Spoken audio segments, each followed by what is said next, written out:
أعوذ بالله من الشيطان الرجيم. بسم الله الرحمن الرحيم. إن يشأ يذهبكم أيها الناس ويأت بآخرين وكان الله على ذلك قديرا. من كان يريد ثواب الدنيا فعند الله ثواب الدنيا والآخرة وكان الله سميعا بصيرا. الحمد لله والصلاة والسلام على رسول الله محمد. کل جو آیات تلاوت کی گئی تھی اس میں بار بار اللہ تعالیٰ نے اپنی طاقت اور قدرت کا حوالہ دے کر فرمایا تھا کہ زمین اور آسمان کے درمیان جو بھی مخلوقات ہیں وہ سب اللہ کی پیدا کردہ ہیں، اسی کے قبضہ قدرت میں ہے، وہ جس طرح چاہے ان میں تصرف کر سکتا ہے۔ اب جو آیات تلاوت کی گئی ہیں ان میں اسی کی روشنی میں اللہ تعالیٰ نے ایک طرح سے ان لوگوں کو دھمکی دی ہے جو اس وقت مکے وغیرہ میں موجود تھے اور اسلام کی دشمنی پر آمادہ تھی، اور انہی کے ضمن میں قیامت تک آنے والے جو لوگ ہیں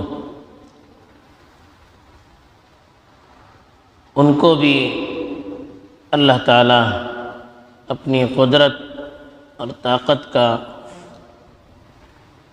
اظہار کرتے ہوئے بتا رہے ہیں کہ اللہ تعالیٰ جب چاہے جو چاہے کر سکتے۔ چنانچہ ارشاد ہے اِن یشأ یذہبکم ایھا الناس، اے لوگو اگر وہ چاہے تو تم کو ختم کر سکتا ہے، وَيَأْتِ بِآخَرِينَ اور دوسروں کو لا سکتا ہے، وَكَانَ اللَّهُ عَلَى ذَلِكَ قَدِيرًا اور اللہ تعالیٰ اس پر پوری طرح قادر ہے۔ یعنی اللہ نے بتا دیا کہ ساری چیزیں اس کے قبضے قدرت میں ہیں، اگر تم اس کی عبادت نہیں کرو گے، اس کے بتائے ہوئے طریقے پر نہیں چلو گے تو وہ چاہے تو منٹوں میں تمہارا صفایا کر سکتا ہے، تم کو ختم کر کے تمہاری جگہ پر دوسروں کو لا سکتا ہے۔ جیسے دنیا میں پہلے دوسرے لوگ بستے تھے، ان کو ختم کر کے ان کی جگہ پر اللہ نے آپ کو بسایا۔ اگر آپ نے بھی کسی روش کو اختیار کیا تو آپ کی جگہ پر اللہ تعالیٰ اور کسی کو لا سکتا ہے۔ اللہ کے لیے کوئی مشکل بات نہیں ہے، ہر طرح کی قدرت اللہ کو حاصل ہے۔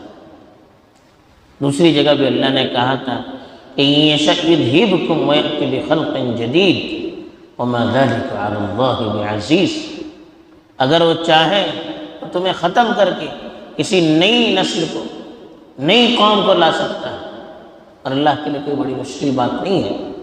فإن تتولوا استبدل قوما غیرکم ثم لا یکونوا امثالکم، کہا کہ اگر تم منہ پھیر کر چلے جاؤ گے تو وہ تمہارے علاوہ کسی دوسری قوم کو بدلے میں لائے جو تمہاری طرح نہیں ہوگی بلکہ اللہ کی مطیع اور فرما بردار ہوگی۔ فسوف یأتی اللہ بقوم یحبہم ویحبونہ، کہ اللہ ایسی قوم کو لائیں گے کہ اللہ ان سے محبت کرے گا، وہ اللہ سے محبت کرے گا۔ اذلۃ علی المؤمنین اعزۃ علی الکافرین، جو مومنوں کے لیے نرم ہوں گے، کافروں کے لیے سخت ہوں گے۔ یجاہدون فی سبیل اللہ، اللہ کے راہ میں کوششیں کریں گے۔ ولا یخافون لومۃ لائم، کسی ملامت کرنے والوں کی ملامت سے ڈریں گے۔ ایسی قوم کو اللہ لائے تو اللہ کے لیے کوئی مشکل نہیں ہے، اور آپ کی کوئی خصوصیت نہیں ہے کہ آپ اللہ کی نافرمانی بھی کرتے رہیں، شریعت کی خلاف ورزی بھی کرتے رہیں، اور زمین پر باقی رہنے کا آپ کو جواز بھی ملتا رہے۔ پرانی قومیں وہ بھی جب اللہ کی نافرمانی پر اتر آئی تو اللہ نے ان کا صفایا کر دیا۔ تو جیسے ان کے ساتھ معاملہ ہوا ہے ویسے آپ کے ساتھ بھی اللہ تعالیٰ کر سکتے ہیں، اور اللہ کو پوری طرح اس پر قدرت حاصل ہے، کوئی چیز کوئی طاقت اس سلسلے میں رکاوٹ نہیں ڈال سکتی۔ یہ اللہ نے دھمکیانہ انداز میں فرمایا۔ پھر کہا کہ من کان یرید ثواب الدنیا فعند اللہ ثواب الدنیا والآخرہ، جو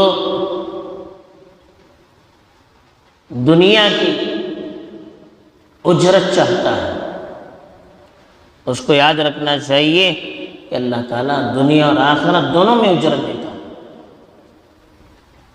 یعنی اللہ تعالیٰ بتانا چاہتا ہے کہ جو دنیا کی اجرت چاہتا ہے، اپنی زندگی میں عمل کر کے دنیا ہی میں بدلہ حاصل کرنا چاہتا ہے تو اللہ اس کو دنیا میں چاہے تو دے سکتا ہے، لیکن اللہ کی قدرت ہے کہ اللہ دنیا آخرت دونوں میں دیتا ہے جو چاہتا ہے۔ جو دنیا اور آخرت دونوں کی بھلائی چاہتا ہے اللہ دونوں جگہ دیتا ہے، صرف دنیا کو چاہتا ہے، چاہے تو دے دے چاہے تو نہ دے دے۔ من کان یرید ثواب الدنیا ومنهم من یقول ربنا آتنا فی الدنیا وما له فی الآخرة من خلاق۔ اللہ نے کہا کہ کچھ تو ایسے ہیں جو کہتے ہیں ہمارے پروردگار کہ ہمیں دنیا میں کچھ دے دے۔ اللہ کہتے ہیں کہ ایسے لوگوں کے لیے آخرت میں کچھ بھی نہیں، جو دنیا چاہتے ہیں صرف دنیا میں کام کر کے دنیا ہی میں بدلہ چاہتے ہیں تو اللہ چاہے تو دنیا میں دے دیں گے لیکن آخرت میں کچھ ملنے والا نہیں ہے۔ لیکن وَمِنْهُمْ مَنْ يَقُولُ رَبَّنَا آتِنَا فِي الدُّنْيَا حَسَنَةً وَفِي الْآخِرَةِ حَسَنَةً وَقِنَا عَذَابَ النَّارِ أُولَئِكَ لَهُمْ نَصِيبٌ مِّمَّا كَسَبُوا۔ تاکہ کچھ وہ ہیں جو کہتے ہیں ہمارے پروردگار ہمیں دنیا میں بھی بھلائی دے دے اور آخرت میں بھی بھلائی دے دے اور ہمیں جہنم کی آگ سے بچائے، تاکہ ان کے لیے ان کے عمل کا بدلہ ملنے والا ہے۔ من کان یرید حرث الدنیا نؤتہ منہ ومن کان یرید الحرث الآخرۃ نؤتہ منہ۔ جو دنیا چاہتا ہے اس کو دنیا دے دیتا ہے اور آخرت چاہنے والے کو آخرت دے دیتا ہے اللہ۔ تو یہ اللہ تعالیٰ نے کہا کہ جو صرف دنیا میں بھلائی کی امید رکھتے ہیں ان کو آخرت کے بارے میں سوچنا چاہیے، اس لیے کہ اللہ تعالیٰ دنیا اور آخرت دونوں جگہ دینے پر قادر ہے۔ وَكَانَ اللَّهُ سَمِيعًا بَصِيرًا، اور اللہ تعالیٰ ہر چیز کو سننے والے اور ہر چیز کو دیکھنے والے۔ تو اس لیے ہم جو بھی کریں چھپ کر کریں گے، اخلاص سے کریں گے تب بھی اللہ دیکھیں گے، تب بھی اللہ سنیں گے۔ دکھلاوے کے لیے کریں گے، سب کے سامنے کریں گے تب بھی اللہ دیکھیں گے، تب بھی اللہ سنیں گے۔ تو اللہ دل کی کیفیات، اندر کی نیتوں اور جذبات سے بھی واقف ہے۔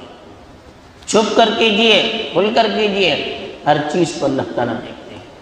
تو اس لیے ہمیں اللہ کے لیے کام کرنا چاہیے، اور جو بھی کام کریں آخرت کو سامنے رکھ کر کرنا چاہیے، صرف دنیا کو اپنا مقصد نہیں بنانا چاہیے، اور اللہ سے ڈرتے بھی رکھنا چاہیے کہ کہیں اللہ تعالیٰ ہمارے گناہوں کی وجہ سے اور ہمارے کرتوتوں کی وجہ سے کہیں ہمیں ختم کر کے دوسرے کو نہ لائیں۔ تو اس لیے ہمیں ہر وقت اللہ کی اطاعت اور فرما برداری میں لگے رہنا چاہیے، اور آخرت میں بھلائی کی امید کرنی چاہیے۔ اللہ کا نام سب کو توفیق دے، آمین۔ وآخر دعوانا الحمدللہ۔